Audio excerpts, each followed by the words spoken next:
Ok, bonsoir à toutes, bonsoir à tous. Shalom, comme d'habitude, on va commenter la paracha de ce Shabbat Bezrat Hashem, qui est la paracha de Bamidbar. Donc on commence un nouveau Sefer, le quatrième livre du Chumash, du Sefer Torah. Et on va parler d'un point particulier. On va parler des pérégrinations, des voyages des Bénis Israël durant les 40 ans qu'ils étaient dans le désert. Vous savez, dans le désert, il y avait ce qu'on appelle le Mishkan. Le Mishkan, on l'a vu plusieurs fois, c'est le temple, un temple portatif qu'ils avaient sur eux durant ces 40 ans. Et dès qu'ils devaient voyager d'une station à une autre station, d'accord, alors on repliait le Mishkan, on enlevait tous les ustensiles, on les portait jusqu'à la prochaine destination, la prochaine station. Maintenant, tout cela était organisé, tout cela était réglé. Qui était chargé à transporter ce Mishkan, les différentes parties de ce Mishkan, c'était les Lévis. Et les Lévis, il y avait différentes familles parmi les Lévis, et chaque Lévi, d'accord, il devait s'occuper, chaque famille de Lévi devait s'occuper de certains objets, de certains compartiments du Mishkan. D'accord? Alors, on va expliquer. Première famille qu'il y avait chez les Lévis, c'est la famille de Kehat. D'accord? Lévi, le fils de Yaakov, il avait plusieurs enfants. D'accord? Kehat, Gershon, Merari, et les descendants. D'accord? Ils étaient dans le désert à l'époque de Moshe. Ils avaient cette responsabilité de porter certaines fractions, certaines parties du Mishkan. Les enfants de Kehat, ils avaient la responsabilité de porter les objets extrêmement saints, de haute sainteté du Mishkan. Ils devaient porter le Aaron, l'arche sainte, l'ustensile le plus saint qui existait dans le Mishkan. Le Shulchan, la table de proposition, on mettait le pain dessus. La menorah, le candélabre. D'accord? Les autels, les misbehot, l'autel en or, on faisait brûler les kétorettes, et l'autel en bronze, on faisait brûler les sacrifices. Et tous les autres ustensiles du Mishkan. D'accord? Donc ça, c'était de la responsabilité, de la charge de Kehat. Vous avez la famille Gershon, les descendants de Gershon. Ils devaient porter les yeriot, les rideaux du Mishkan. Les yeriot. D'accord? La couverture du Tahash. On a étudié ça dans la Gemara. D'accord? Au-dessus du Mishkan, il y avait une peau de Tahash. Tahash, c'est comme une licorne. Non, moi, une corde avec une peau de toutes les couleurs. D'accord? Moshe, il a vu, il a dit, t'es mignon, toi. Au lieu de faire je m'amuse avec lui, il a fait la shrita, il l'a utilisé pour les couvertures du Mishkan. D'accord? C'est une peau de Tahash qu'on a mis au-dessus du Mishkan. D'accord? Donc, tout cela, c'était les descendants de Gershon qui devaient les porter. Et les descendants de Merari, ils devaient porter les barres, les poutres, les piliers, toutes des choses comme cela. Ok. Alors ça, vous voyez, dans la paracha, c'est bien défini. D'abord, on parle de la charge des enfants de Kehat. Ensuite, on parle dans la paracha de la charge des enfants de Gershon. Et après, à la fin, on parle de la charge des enfants de Merari. Or, il y a un problème là-dessus, concernant l'ordre que nous donne la paracha. Il y a un verset qui dit clairement, dans le livre de Bereshit, Ovnei Lévi, Gershon, Kehat, Omrari.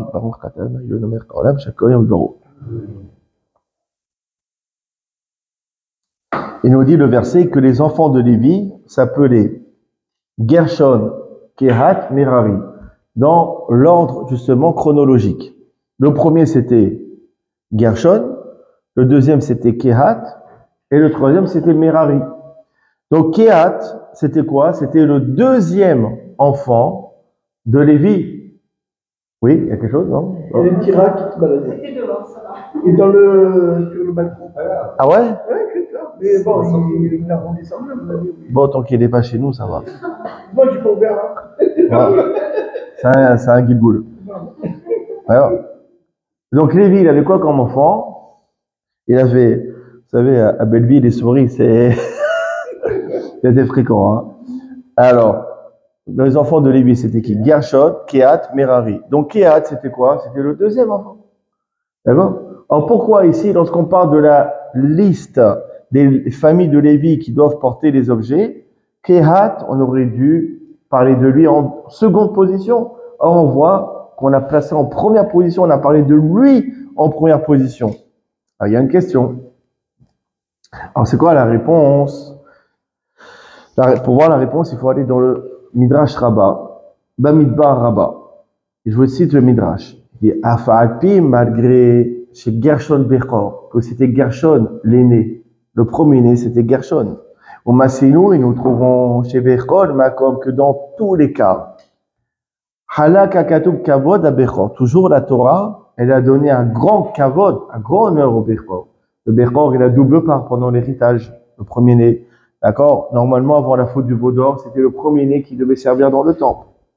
D'accord? Donc, normalement, Gershon, il aurait dû être cité en premier dans notre paracha. On voit qu'il a été cité en deuxième. Ce qui a été cité en premier, c'était Kehat. Il dit le Midrash, il fiche à Kehat To'en Ha'aron. Du fait que Kehat, il portait sur lui le Aaron. Chez Shama Torah, que dans l'Aaron, il y avait quoi? Il y avait la Torah. Il y avait les tables de la loi que Moshe a fait descendre.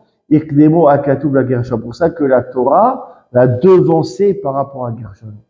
D'accord? Comme Kehat, il portait la Torah, il portait le Aaron, malgré qu'il était le deuxième, malgré qu'il était le second, on l'a cité en premier. Chez Batahila Amar, Nasso et Trosh Bene Kehat, vous allez voir, au début de la paracha, il dit, compte la tête des fils de Kehat, en vue de leur donner cette responsabilité. Car Romer Nasso et Trosh Bene Gershon, après on parle des fils de Gershon. D'accord? Donc c'est très facile. Alors voilà, c'est la question exacte, ça ne répond pas à la question. Ça répond que partiellement. Tu dis pourquoi on a mis Kehat en premier, tandis qu'il était le deuxième, parce qu'il portait le Aaron. Alors pourquoi il portait le Aaron? Donne à Gershon le Aaron, comme ça on va parler de Gershon en premier. Ah oui, effectivement, il y a un lien comme ça. Selon lui, c'était à lui que ça revenait. C'était sa famille qui revenait. Chazak, exactement. Il était scandalisé de ça, Korah. Chazak, c'est exactement ça. D'accord? Donc effectivement, Gershon, il était le premier. Donne-lui la charge de porter la Torah, le Aaron, il sera cité en premier. Pourquoi tu l'as donné à Kehat, cette charge qui a fait qu'il est cité en premier? Alors le Or Haïm, il répond. Kehat Bahar Lo Ya. C'est comme le pasuk Yaakov, Bahar Lo Ya, le Or Haïm, il a changé. Kehat Bahar Lo Ya. Dieu, il a choisi Kehat pour porter le Aaron. Ki miminu yatsa or la olam. Car de lui sortira la lumière dans ce monde. Moshe et Aaron. Moshe et Aaron, il descend de Amram. Amram, c'était le fils de Kehat. Du fait que ces deux lumières, Moshe et Aaron, vont sortir de Kehat, pour cela qu'on a donné à Kehat la charge de porter le Aaron, qu'il a fait qu'il a été cité en premier. Simple. Maintenant, néanmoins, vous savez, on a l'habitude, nous c'est du diesel dans les cours, ça commence doucement et après on va s'envoler tout doucement. Il faut savoir quelque chose, que ces 4 générations-ci, donc Lévi, le fils de Yaakov, ensuite ses 3 enfants, Lévi, Kehat, Amram et Moshe. D'accord? C'est les 4 générations. Lévi, Kehat, Amram et Moshe. Il faut savoir que c'était des géants dans le monde de la Torah. C'était des Gdolim. Lévi, c'était le fils de Yaakov, c'était un grand dans la Torah. Comme le Rambam, il nous le décrit dans Ilchot Avodat Kochavim, premier chapitre, Halakha 3. Regardez ce qu'il dit Maïmonide, le Rambam. Yaakov Avinu lamad banav kulam. Yaakov Avinu, il a enseigné la Torah à tous ses fils. Vevdi Lévi, et il a mis Lévi de côté, au Minahu Rosh, et il a nommé chef. Le chef de famille, c'était qui? Ni Yehuda, ni Shimon. Lévi, c'était le chef. D'ailleurs, pour cela, c'est lui qui a pris la responsabilité, avec Shimon, de venger sa sœur. C'était lui le chef, c'était à lui de prendre la responsabilité. Biyoshivo ba yeshiva, il a installé dans une yeshiva, dans le siège, les lamed derech Hashem. Il a donné cette responsabilité d'enseigner la voie de Dieu. Vishmor misvot Abraham, et d'enseigner à l'humanité de conserver, de respecter les commandements de Abraham. Betziva el banav shuabsiko et bene Levi mimouné ahar mimouné. Il a ordonné, Jacob, il a ordonné aux enfants de Lévi qu'ils iront de chef en chef, afin que l'étude ne soit pas oubliée. C'est que Jacob, il a pris Lévi, il a dit, écoute, c'est quoi? C'est toi le chef de famille. C'est toi qui vas enseigner à l'humanité comment observer et conserver les mitzvot d'Abraham. Et tu vas nommer, parce qu'il n'est pas éternel, Lévi, tu vas nommer à chaque fois un chef. De génération en génération, il y aura un nouveau chef qui descendra de toi et qui veillera que l'étude de la Torah ne soit pas oubliée. D'accord? Donc, quoi que Lévi, c'était un grand dans la Torah. Kehat, on voit pas clairement dans la Torah que Kehat c'était un grand dans la Torah. Néanmoins, on connaît son fils. Un des fils de Kehat, c'est qui? C'était Amram. Amram, le papa de Moshe. Alors, comment il est appelé dans ma Maserhet Sota Pashut Bet? Amram Gadol Adoraya. Amram, c'était le grand de la génération. Donc, forcément que son père l'a bien éduqué. Donc, Kehat aussi, c'était un grand dans la Torah. D'accord? Alors, et Moshe, est-ce qu'on a besoin de préciser que c'était un grand dans la Torah? Est-ce qu'il y avait plus grand que Moshe? Non. Alors, regardez ce que nous dit le Gaon de Vilna. Le Gaon de Vilna, il dit quelque chose d'extraordinaire. Vous prenez la première lettre de Amram, le papa de Moshe. Amram, Aïm. Moshe, première lettre, c'est Mem. Vous prenez Lévi, première lettre, c'est Lamed. Vous prenez Kehat, première lettre, c'est Kouf, ça forme Amalek. Comment? On dit Amram, Moshe, Lévi, Kehat, ils forment Amalek. Non, regardez comment il faut comprendre. Rishit, Goïm, Amalek, il a dit Bilam. Il a dit, la première des nations, c'est Amalek. Il faut comprendre. Amalek, il se nourrit, Rishit, Goïm. Amalek, il se nourrit des premières lettres de ces générations-ci. Amram, Moshe, Lévi, Kehat. Vous savez qu'il y a toujours un parallèle, une relation entre le bien et le mal. Si quelque chose de mal existe, c'est qu'il se nourrit de quelque chose de bien. D'accord? Et plus le mal est fort, plus cette kripa, cette force du mal, elle se nourrit d'une force de kedusha, d'une force de sainteté, qu'elle est haute. Or, est-ce qu'il y a plus pourri, plus impur, plus mauvais que Amalek? Il n'y a pas. Le représentant du mal, c'est Amalek. Donc forcément que la source par laquelle ce mal se nourrit est d'un niveau extrêmement élevé. Et maintenant, on a notre réponse. Amalek tire sa force de la Kedusha de Amram, Moshe, Lévi, Kehat. De ce groupe, de cette force de sainteté, tire Amalek sa force maléfique. C'est extraordinaire. Et justement, que représentent ces quatre-là? Amram, Moshe, Lévi, Kehat. Ils représentent l'étude de la Torah. C'était des grands dans l'étude de la Torah. C'est-à-dire quoi? Que lorsque vous prenez Amram, Moshe, Lévi, Kehat, et que le peuple juif est à leur image, c'est-à-dire plongé dans l'étude de la Torah, alors cette sainteté, elle reste intacte, elle reste intouchable. Amalek ne peut pas se nourrir de cela. Et donc, Amalek est dépourvu de force. Par contre, si on délaisse la Torah, alors on affaiblit la force de Amram, Moshe, Lévi, Kehat, et donc vient Amalek prendre emprise de cette sainteté pour prendre de la force et justement nous faire du mal. C'est extraordinaire quand on réfléchit ça. Maintenant, néanmoins, il faut expliquer. Il faut expliquer le fait que des enfants de Kehat est sorti Moshe Rabbeinu. Moshe est notre maître qui va nous donner la Torah. Et donc, par conséquent, par ce mérite-ci, Akadosh Baruch Hu leur a donné la mission de porter sur leur épaule l'arche sainte. Pourquoi la famille de Kehat a mérité? Ça aurait pas été mieux, tu prends le Bechor, le premier-né. C'est qui? Gershon. Ouais. Tu lui donnes Moshe, supposons. Grâce à cela, Gershon, il porte le Aaron et sont cités en premier. Pourquoi ici on a donné Moshe Rabbeinu au deuxième fils de Lévi, à Kehat? Pourquoi on l'a pas donné à Gershon? Autrement dit, qu'a fait Kehat pour mériter un descendant comme Moshe? Alors regardez, le Shelah, le Shelochat Abirit, explique quelque chose. Il dit, vous savez que les Béné Israël étaient esclaves en Égypte pendant 210 ans. Est-ce que tout le monde était esclave là-bas? Tout le monde sauf la tribu de Lévi. La tribu de Lévi, elle était dispensée de servitude. D'accord? Comme Rachid l'explique d'ailleurs dans le Chumash. Il dit Rachid, mais les chez Lévi.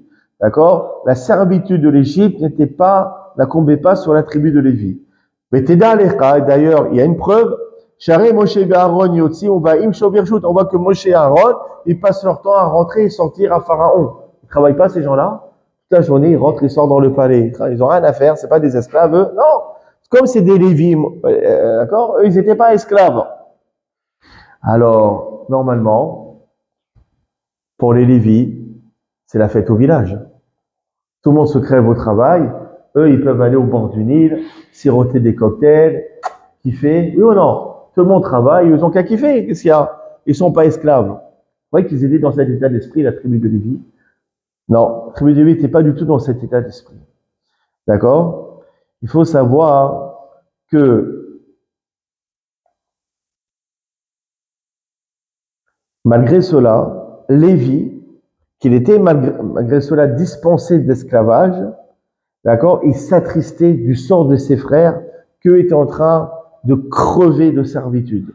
La preuve, c'est que les 3 enfants qu'avait Lévi, il les appelait par rapport à la souffrance que les Hébreux enduraient durant l'esclavage. Comme il dit comme cela, regardez, le Shelah il dit, je vous dis dans les mots, il dit, prenez les psukim, il y a un problème. Il y a marqué les fils de Réhouven, les fils de Shimon. Et pour Lévi, le verset s'exprime autrement. Il dit, et voici les noms des fils de Lévi. Pour les autres, on n'a pas dit, voici les noms des fils de Réhouven, voici les noms des fils de Shimon. Non, on dit, voici les noms que dans la tribu de Lévi. Craché, il y a un problème, il y a une kushia. Pourquoi il dit le mot les noms uniquement dans Lévi? Il dit non, parce que dans les noms que Lévi il a donné à ses enfants, il y a un enseignement extraordinaire pour nous. C'est quoi le sujet? C'est quoi la réponse? Que la tribu de Lévi, elle n'était pas dans l'exil égyptien, elle n'était pas esclaves. Mais Lévi yada d'avarzé, et Lévi il savait ces choses-ci. Il voulait s'associer à la détresse de la communauté, malgré qu'il ne l'endurait pas. Ma'asa, qu'a-t-il fait? Il a appelé les noms de ses fils en fonction de l'exil égyptien. Gershon, le premier fils était Gershon. Pourquoi Gershon? Gershon, vous entendez le mot guerre. C'est quoi guerre? Étranger. Hachem qui guérit mehem ba'aretz loahem. Parce qu'ils sont étrangers dans une terre pas eux. Donc le premier fils, il a appelé guerre. Mes pauvres, mes frères, ils sont étrangers en Égypte. Beshem Kehat, le deuxième fils, il a appelé Kehat. C'est quoi Kehat? Hachem shinehem kaot. Ça veut dire parce que leurs dents se sont cassées. Comme on dit dans la Gada, Akeh et Shinav. L'enfant rachant, il casse-lui ses dents. Hake, c'est quoi? Casse-lui les dents. Et ça, le fait que les dents des Hébreux se sont cassées dû à l'esclavage. C'est pour ça qu'il a appelé Kehat, parce que leurs dents se sont cassées. Veshem Merari, le troisième, il s'appelle Merari. Merari, ça veut dire maror. Merari, l'amertume. Hachem, parce que les Égyptiens, ils ont rendu amère la vie des Hébreux. Pour ça que dans la paracha, on dit, voici les noms de Lévi, expression qu'on n'a pas utilisée pour les autres tribus, parce qu'il y a un enseignement dans les noms des enfants de Lévi. Au Mikan de là, qu'est-ce qu'on apprend? Qu'est-ce que ça peut nous faire qu'il a appelé ses enfants par rapport à l'esclavage? Donc là, on apprend un grand moussa pour nous. Il mada Adam, un homme, il doit apprendre de s'associer dans la détresse de la communauté. Afalpi shenatsara maga'atlo, malgré qu'il n'est pas touché par cette détresse. Comme le voit en Israël, on n'est pas touché. On n'a pas des roquettes qui tombent sur nous. On n'a pas des otages qui ont été pris. On peut dire on n'en a rien à faire. Pas de sensibilité, rien à faire. Non, on doit être comme Lévi. Malgré qu'on n'est pas touché, on doit s'associer à cette douleur. Rashi, sur le passouk suivant, qui dit, néanmoins, il y a quand même un problème par rapport à ce commentaire. Il dit que Lévi, il appelait ses enfants par rapport à l'esclavage. Or, il y a un problème par rapport à cela. Rashi nous explique, concernant le passouk suivant, Oshner Haye Lévi Véromer, on parle dans le début du livre de Shemot, on parle des années de vie de Lévi. On ne nous dit pas combien a vécu Réhouven, combien a vécu Yehuda. Non, que dans Lévi, on nous dit combien d'années il a vécu. Quel est l'intérêt? Pourquoi est-ce qu'on a cité les nombres d'années de Lévi? Le Odia, pour nous faire savoir, Kama Yimea She'abud, pour qu'on puisse calculer combien a duré l'esclavage. Chez Koz Yemal She'achmel Shvatim Kayam, parce que tout le temps où il y avait l'une des tribus, l'un des fils de Yaakov vivant, Lo Haya She'abud, l'esclavage n'a pas commencé. Chez Neymar, Wayamot Yosef et Kol Ehab, comment il est écrit? Il est écrit, Yosef et tous ses frères sont morts, et juste après, on dit, s'est levé un nouveau roi. C'est-à-dire que dès qu'il y avait le dernier des fils de Yaakov qui est mort, c'est là que l'esclavage a commencé. Mais c'est Lévi qui a vécu plus longtemps. Dès que Lévi est mort, l'esclavage a commencé. Donc il y a un problème, c'est que Lévi de son vivant, il n'y a pas d'esclavage. S'il n'y avait pas d'esclavage, pourquoi il a appelé ses fils par rapport à l'esclavage? Et l'esclavage, il n'a pas commencé. D'accord? Bon, la réponse, elle est facile. On dit effectivement, de son vivant, il n'y a pas eu encore d'esclavage, effectivement. Mais Lévi, néanmoins, il a vu par Roi HaKodesh. Il a vu par esprit de prophétie qu'après sa mort, le peuple juif va souffrir, va supporter cet exil égyptien. D'accord? Et aussi, il a vu que sa tribu ne sera pas touchée par cet esclavage. Alors, qu'est-ce qu'il faisait la tribu de Lévi toute la journée? Ils étudiaient la Torah. Malgré qu'il n'était pas touché, il a ressenti une énorme souffrance en pensant à celle du peuple juif. C'est pour cela qu'on a appelé justement, on a appelé les noms de Lévi et on n'a pas cité les noms des enfants des autres tribus. Il y a un commentaire aussi de Maaseh Hashem de Rabbi Eliezer Ashkenazi. Il dit justement, par ce mérite-ci, Lévi a eu le mérite que Moshe Shigal Israël Mesraïm. Il a eu le mérite, chez Yatsa Emino Moshe Shigal Israël Mesraïm, le mérite que sortira de lui Moshe, qui délivrera les bénis Israël d'Égypte. Pourquoi Lévi, il a eu ce mérite que de lui sortira Moshe? Parce que lui, Lévi, il était sensible à la souffrance de son peuple. Par ce mérite-ci, il a eu plus tard, dans sa descendance, un être qui va changer le cours de l'histoire, qui sera Moshe Rabbeinu. Juste par ce mérite-ci. Ok? Maintenant, on va approfondir. Vous avez un Midrash, Shemot Rabbah, le premier chapitre. Est écrit, Vaïe Bayemim Mahem. Vous savez que Moshe a été adopté par la fille de Pharaon, d'accord, Bithia, et qu'il a grandi comme un petit prince. D'accord? Pas les biscuits. Non, construit comme un notable dans le palais de Pharaon. Et a marqué, Vaïe, ce fut Bayamim Mahem, à cette époque-ci, Vaïgdal Moshe a grandi, Vaïese Elihab, il sentit voir ses frères qui étaient en train d'être fouettés et maltraités par les Égyptiens, Vaïar Besivlotam, il a vu dans leur souffrance. Et il dit le Midrash comme cela, Maou Vaïar, ça veut dire quoi? Il a vu. Tout le monde a vu. Tout le monde a vu les Juifs qui se faisaient fouetter, qui se faisaient tuer. Tout le monde a vu. Il n'y a pas que Moshe qui l'a vu. Pourquoi on dit Moshe, il a vu? En fait, il a compris. Il a intellectualisé. Exactement, c'est ça. Shayaro et Bessiblotam, ils voyaient dans leur souffrance, dans le sens, ils se mettaient à leur place. Ovoré et Omer, et ils pleuraient, et ils disaient ainsi, Moshe, lorsqu'il était encore que prince d'Égypte, Havali Alechem, Dommage pour moi à cause de vous. Me'item moti alechem, qui va placer ma mort en remplacement de vous. Moshe était prêt à donner sa vie pour eux. Il n'y a pas un travail plus servile, plus pénible que celui de la boue. Et lui, il donnait ses épaules et il aidait chaque hébreu. Ça, c'est pas connu. Moshe, il allait, il se mettait à travailler avec eux. Il portait avec eux les pierres. Il creusait, il faisait les briques. C'est un prince, t'es bien habillé, t'es classe, t'es fils adoptif de Pharaon. Qu'est-ce que tu t'embêtes à faire ça? Non, il allait et il supportait le joug avec eux. Amar Akadosh Baruch Hu, il a vu cela. Il dit, Ata inarta asakecha. Toi, tu laisses tomber tes affaires. T'es un petit prince.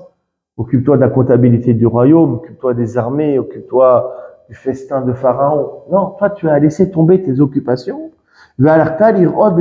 d'Israël, et tu es allé pour voir la souffrance de ton peuple. Et tu t'es comporté de manière fraternelle. Tu les as aidés à porter, à creuser. Alors Dieu dit comme cela. Je vais laisser tomber les monts du haut et les monts du bas. Et je vais parler avec toi. Toi, tu as laissé tomber tes affaires pour aider ton peuple. Moi, je vais laisser tomber tout mon monde et je vais m'occuper que de toi. Je vais parler qu'avec toi. Oh, dirtiv, c'est comme ça ce qu'il dit le verset. Vayar Hashem qui salir hot durant la révélation du buisson ardent. Et il y a marqué que Dieu a vu qu'il s'est éloigné pour voir et s'est mis à lui parler. En fait, qu'est-ce que ça veut dire? En fait, il a vu dans Moshe, chez Sar Me'asakav, qui s'est détourné de ses occupations, lire hot besivlotin pour voir leur souffrance. Les fichas, c'est pour cela, Vaikra et là, Elohim, c'est pour ça que Dieu il a appelé. C'est ça. C'est pas Dieu, il a vu que Moshe il s'est éloigné pour voir le buisson ardent. Non, Vayar Hashem, Dieu il a vu, qui Sar lire hot, que lorsqu'il était prince d'Égypte, il s'était éloigné de ses occupations, lire hot pour voir la souffrance de son peuple. C'est pour ça que Dieu il a décidé de se révéler, de parler uniquement à lui. C'est extraordinaire. Ça veut dire quoi? Maintenant, il y a un lien. Par le mérite que Lévi a souffert de la détresse du peuple d'Israël, il a eu le mérite qui est sorti de lui, Moshe, qui allait justement dans les mêmes voies que Lévi, son grand-père. De la manière que Lévi, le grand-père, il s'attristait, il était compatissant, il était solidaire de la détresse de ses frères. Alors Moshe, il a été fidèle à cet enseignement. Lui aussi, Moshe, il a été fidèle à cet enseignement. Il a été solidaire, fraternel à la souffrance de son peuple. Maintenant, un midrash d'ailleurs qui va dans le même sens. Il y a un passouk, le midrash de Midbar Rabba, le 3e chapitre. Il y a un passouk dans Teilim, chapitre 68. Motzi Aserim Bakosharot. Il délivre des prisonniers. Bakosharot, dans les Bibles, ils traduisent avec joie. Bakosharot. Mais Bakosharot, ça veut dire autre chose. C'est quoi Bakosharot? Vous avez, c'est la jonction entre deux mots. Bako, c'est bacho. C'est quoi pki? C'est pleurer. Et charot, c'est shirot. C'est les chansons. Bako, charot. Par les pleurs et par les chansons. Quel rapport? Quand on entend quelqu'un qui chante mal, on a envie de pleurer. D'accord? Mais c'est quoi? Mais c'est pas ça. C'est quoi Bako, charot? C'est quoi Bako, charot? Il est comme ça le midrash. Bako, charot. Otan, shayu, bokin. Ceux qui pleuraient, de qui parlons-nous? On parle de Moshe. On voit que Moshe, il pleurait. Comment il est écrit? Quand il a été réceptionné par Bithia, marqué, voici que c'était un enfant qui pleurait. Moshe, il pleurait. D'accord? Et les béné Israël aussi, ils ont pleuré pendant l'esclavage. Ben Israël, ils ont pleuré. Eh ben, ceux qui pleuraient dans le passé, c'est ceux qui vont chanter plus tard. Arehem et Shoarin Arkshav, c'est ceux qui chantent maintenant. Chez Neymar, comme est écrit, Az Yashir Moshe Ovnei Israël. Alors on chantait Moshe et les béné Israël. Ceux qui pleuraient hier, c'est ceux qui chantent aujourd'hui. Moshe, les bénis Israël qui pleuraient hier, comme il dit le verset. Alors, Moshe ben Israël qui pleurait avant, ceux qui ont chanté. Le Sfat est très beau midrash. C'est ça, Bako Sharot. Motsi Aserim Bako Sharot. Il fait sortir les prisonniers, donc les Hébreux qui étaient prisonniers en Égypte, Bako Sharot. Bako, ceux qui pleuraient avant, d'accord? C'est ceux qui entonnent maintenant des chants. C'est par eux que la délivrance va arriver. Le Sfat Emet, il commente comme cela, je vais dans les mots de Sfat Emet. Venira Od, il me semble pour cela. Dès la reine, c'est pour cela. Nivreru Alvim et Shorer, vous avez Amigdash. C'est pour cela que les Lévi'im, ils ont été choisis pour chanter dans le temple. Vous savez, dans le temple, il y avait les Lévi'im qui chantaient dans le parvis. Chez Mistama, Em Shayop Pinoïm, Abodam Israïm. Parce que Mistama, eux, ils étaient détournés de l'esclavage en Égypte. Ayoborki, malgré cela, au lieu d'aller bronzer sur les bords du Nil, Ayoborki mitpalerin, les Lévi'im, ils pleuraient et priaient à vos ben Israël pour leurs frères Israël. Moshe Rabbeinu Hashem Hashasamer qui est là, d'accord, etc. Il n'y avait pas que Moshe qui a été solidaire à cela, mais toute la tribu de Lévi. Maintenant on comprend. Ceux qui ont pleuré hier, c'est par eux que la délivrance, elle est arrivée. C'est grâce à eux que les bénis Israël, ils ont chanté durant la traversée de la mer. C'est quoi? Parce que justement, ils ont pleuré, ils étaient solidaires de la souffrance de leurs frères. C'est pour ça qu'ils ont eu le mérite de chanter durant la traversée de la mer. Et comme la tribu de Lévi, malgré qu'ils n'étaient pas assujettis, qu'ils étaient compatissants à la souffrance de leurs frères, pour ça qu'ils ont eu le mérite de chanter dans le parvis du Beth Amikdash. On voit comment tout est relié. D'accord? Donc on voit qu'il y a un lien. C'est-à-dire que le précurseur, c'était Lévi. Ensuite, Moshe, il est allé dans le même sens. Et toute la tribu de Lévi jusqu'à l'époque du Beth Amikdash. Attends, regardez. On lit les Pirkei Avot en ce moment. Il y a, dans le chapitre qu'on va lire ce Shabbat, le 6e chapitre, on cite les 48 qualités que l'on doit faire siennes pour acquérir la compréhension de la Torah. Il y a 48 qualités, 48 degrés à adopter. Parmi ces 48, c'est Nosed Be'or Havero. C'est porter le joug avec son ami. Ça veut dire quoi? Souffrir avec son frère. Souffrir avec son ami. Maintenant, on ne comprend pas. Quand on souffre pour son ami, on parle de quoi? On parle d'un sentiment. Or, la compréhension de la Torah, c'est quelque chose d'intellectuel, de froid. D'accord? Comment un sentiment, il peut nous amener à la compréhension de la Torah? On ne comprend pas. Parce que je suis solidaire de la souffrance de mon frère, alors ça va me donner la compréhension de la Torah. Quel rapport? Alors, on explique comme cela. Il y a une Gemara de Masechet Sota, page 14, page Yud Dalet, Amud Aleph. Darash Rabbi Samlai. Rabbi Samlai, il fait un commentaire. Torah, vous savez la Torah, le début de la Torah, c'est du bien. C'est que du bien. C'est de la bienfaisance. Vesofa Gimlut Hasadim. Et la fin de la Torah, ça se termine par un épisode de bonté, de bienfaisance. Le début de la Torah, on parle de bienfaisance comme il est écrit. Dieu, il a fait pour Adam Arishon des vêtements de peau. Il a habillé ceux qui étaient nus. Il a habillé ceux qui étaient pauvres. Le début de la Torah, c'est la bienfaisance. Vesofa, et la fin de la Torah, Gimlo Hasadim, c'est aussi de la bienfaisance. Comme il est écrit, Vekbor Otobagai, Dieu lui-même, il a enterré Moshe.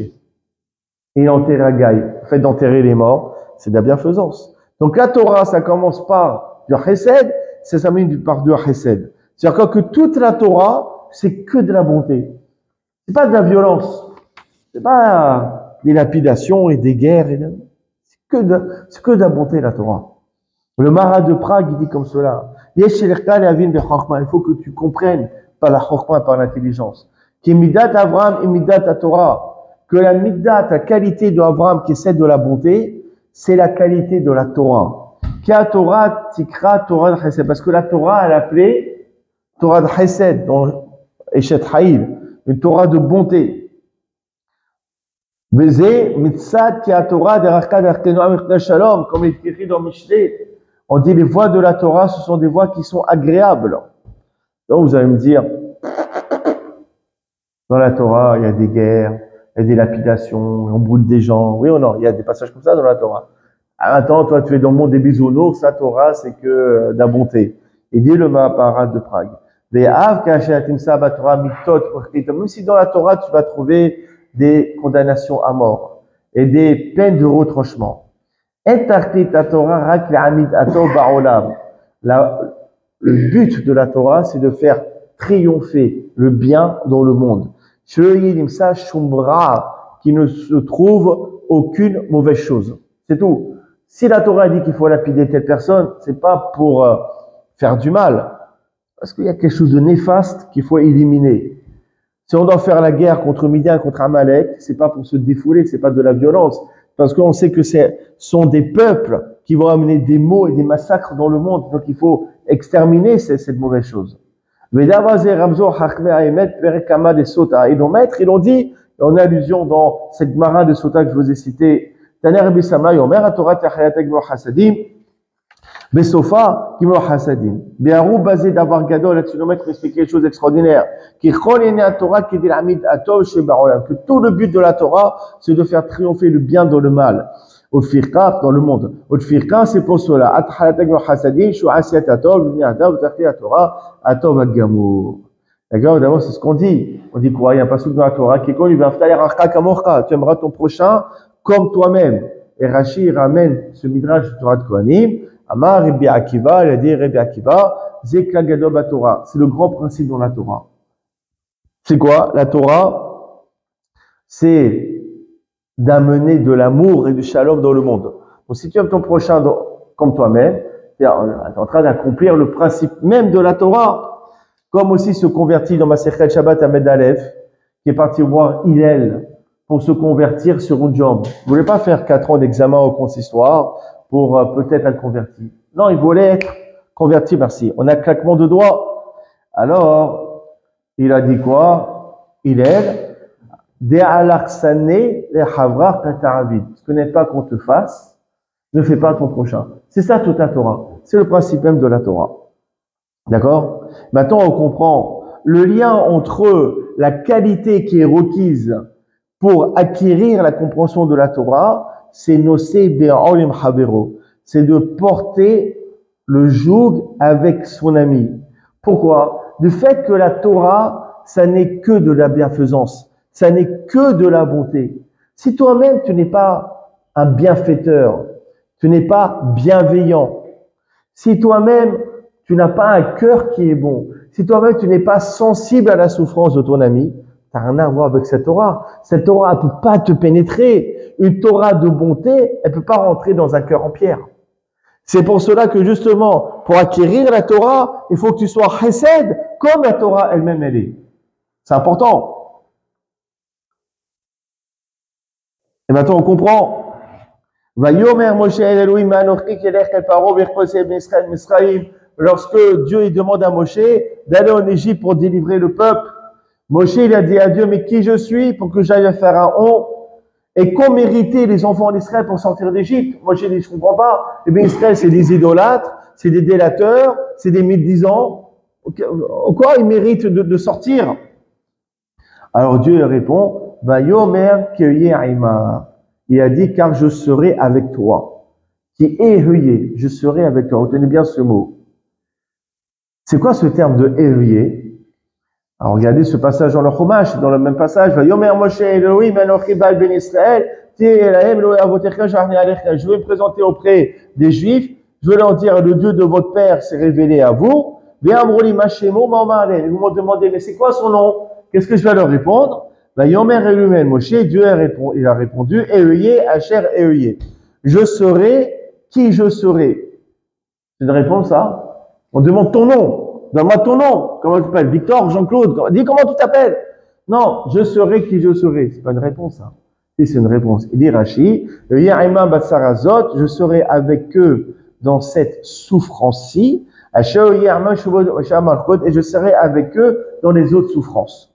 Ça veut dire quoi? Que le terme de Eheye, c'est le terme pour montrer que Dieu est compatissant et sensible à la souffrance de son peuple. Et maintenant on comprend. Moshe il a dit, mais pourquoi tu veux délivrer les bénis Israël? Pourquoi? Par quel mérite? Alors Dieu il dit, Ki eheye Aimar. Le eheye, il est avec toi. Eheye, c'est le terme pour montrer qu'on est compatissant, qu'on est sensible à la souffrance de son prochain. Il dit, Ki eheye, parce que toi, Moshe, tu as ressenti, tu étais solidaire à leur peine, ainsi que toute ta tribu, Lévi, par ce mérite-ci qui est exprimé par l'expression de eheye, par ce eheye-ci, par cette solidarité, alors je délivrerai le peuple. Extraordinaire. Maintenant, on va terminer sur un point. Il fait très, très, très chaud ici, là, aujourd'hui. Regardez, Gemara dans Masechet Aichin, Pajoud Aleph, Amoud Aleph. Amar Rav Yehuda, Amar Shmuel, et dit Rav Yehuda et Shmuel, Minaï ne'aka shera mina Torah. D'où on voit que les Lévi'im, ils doivent chanter dans le Beth Amikdash. Où il y a marqué ça dans la Torah? Il n'y a marqué nulle part. Où est-ce qu'il y a marqué? Alors, plusieurs explications. Chez les Marques, comme est écrit, Bécheret, Béchem Hashem Eloah. Il est marqué que les Lévis, Bécheret, ils devront servir. Ezeo Shirut, chez Bachem, ils vont servir par le nom de Dieu. Il y a la Gemara, Ezeo Shirut chez Bachem, quel service qu'on fait en utilisant le nom de Dieu, Eve Omer Zeshira, c'est la chanson. Les Nera Nena, comment il y a marqué, la chèvre, il y a un autre passage qui dit, je chante dans Dieu. D'accord? Ça va me revenir. Il y a marqué Baché à un moment donné. Bon, ça va me revenir. Alors, quel travail qui se fait en utilisant le nom de Dieu, c'est la chanson. De ce passage-ci, on apprend que les Lévites doivent chanter dans le Beth Amikdash. Rav Matana Amar Me'ar Matana, il dit on apprend d'ici. Tahal Sharda Jean-Rechka, Besimahav Tubleva, à la fin des malédictions dans des varim, marqué en punition que tu n'as pas servi Dieu avec joie et un bon cœur. D'accord? Et c'est quoi la joie et un bon cœur? Celui qui est joyeux, il chante. D'accord? Mais Tana Maïtela Me'arka, il y a une braïta qui apprend de ce passage, il venait Kehat Jonathan Karodala Kodesh Aim Akatef Isaou. Vous savez que les princes, ils ont offert des charrettes pour porter les ustensiles du temple, mais la famille de Kehat, ils n'ont pas eu de charrette, parce que eux, ils doivent porter l'arche sainte. Alors l'arche sainte, elle se porte pas sur une charrette, elle se porte sur l'épaule. Marqué Bakatef Isaou. Ils doivent porter par l'épaule. Alors il y a un problème. Le mashma chez Bakatef fini au DH Isaou, il y a une redondance. D'accord? Du fait qu'il y a marqué que leur travail se fait par l'épaule. Alors, je sais qu'ils doivent porter par l'épaule. Pourquoi tu as besoin de me dire leur travail est de porter par l'épaule? Il y a une redondance. Maintenant, Isaou, pourquoi le passage qui répète en disant Isaou, ils devront porter? Alors, vous savez que Isaou, ça se traduit par porter, mais il y a une autre traduction de Isaou. Vous savez, c'est quoi? En Isaou et la chon shira. Isaou, ça se traduit aussi par chanter. Donc, on voit que Isaou, c'est chanter. Se'u Zimra, Utnutof, un passage dans Tehilim. Porter la chansonnette. Porter la chanson. Donc, on a marqué Bakatef, Isaou, on parle de deux choses. Bakatef, ils doivent porter par l'épaule. Et Isaou, ils doivent chanter. D'accord? Ici, on voit quoi? Après d'autres explications, c'est que l'idée de chanter et l'idée de porter sont liées, puisqu'on utilise le même mot. Isaou, ça veut dire porter, mais ça veut aussi dire chanter. Ça veut dire quoi? Que si tu veux chanter, si tu veux devenir quelqu'un de heureux, de libre, il faut quoi avant cela? Isaou. Il faut porter sur soi la souffrance de ses frères. Il faut être sensible. Et c'est ce qu'ont fait justement la tribu de Lévi et Moshe Rabbeinu. Ils ont porté Isaou, la souffrance de leur peuple, ils en ont été sensibles, et après Isaou, ils ont chanté à Zachir Moshe, et les Lévis, ils continuent à chanter dans le Beth Amikdash. Et j'amène quelque chose dans Masechet Ta'anit, page Yud Aleph, Amoud Aleph.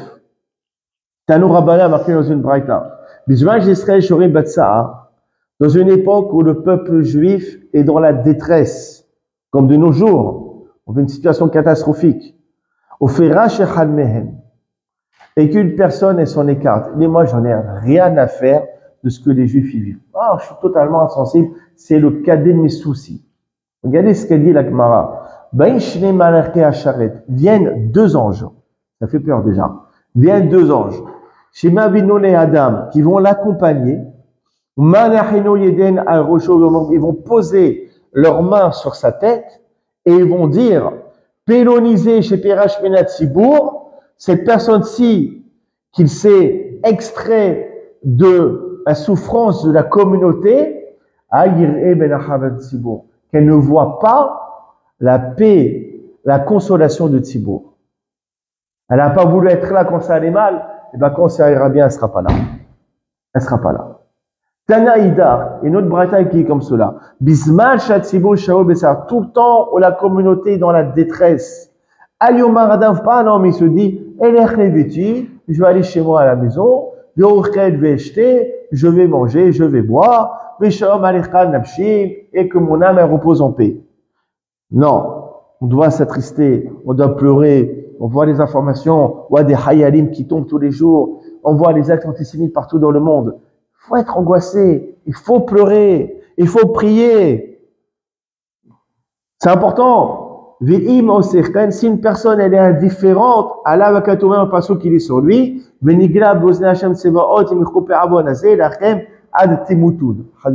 qui comprennent l'hébreu, tant mieux.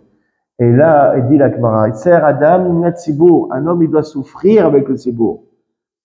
On voit que Moshe Rabbeinu il a continué à souffrir pour son peuple, même après l'exode. Chez Néma, comme est écrit, quand Amalek il a attaqué le peuple, Moshe, il s'est mis à prier, il a levé les mains, il a prié pendant le combat. Il a marqué, vidé Moshe Kevedim, les mains de Moshe se faisaient lourdes. Vaikrou Even, Vassimo Tarta, Veshebalia, ils ont pris une pierre et il s'est assis dessus. La question elle est, il n'y a que sur une pierre qui s'assied. On va lui prendre un canapé, un beau sofa, d'accord, ouais, un truc avec massage. Et il prie. Pourquoi il a besoin de s'asseoir sur une pierre? Il n'avait pas un coussin ou un traversin, une pierre.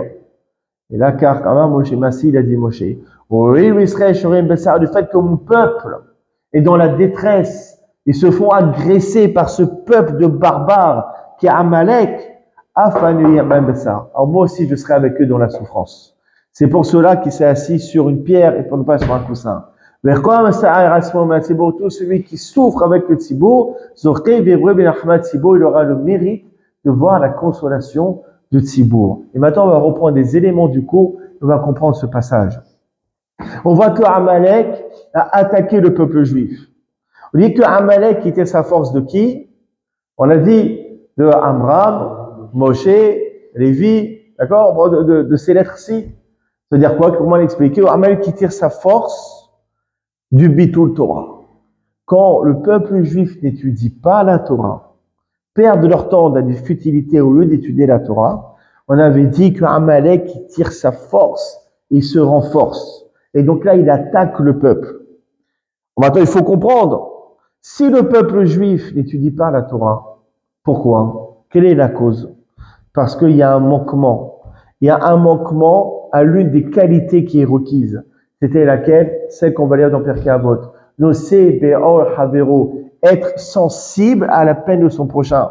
Si je suis pas sensible à la peine de mon prochain, je suis pas chesed, je suis pas bonté. Et donc la Torah qui est chesed, je peux pas la comprendre. Et donc j'étudie pas la Torah. Et si j'étudie pas la Torah, ça renforce Amalek.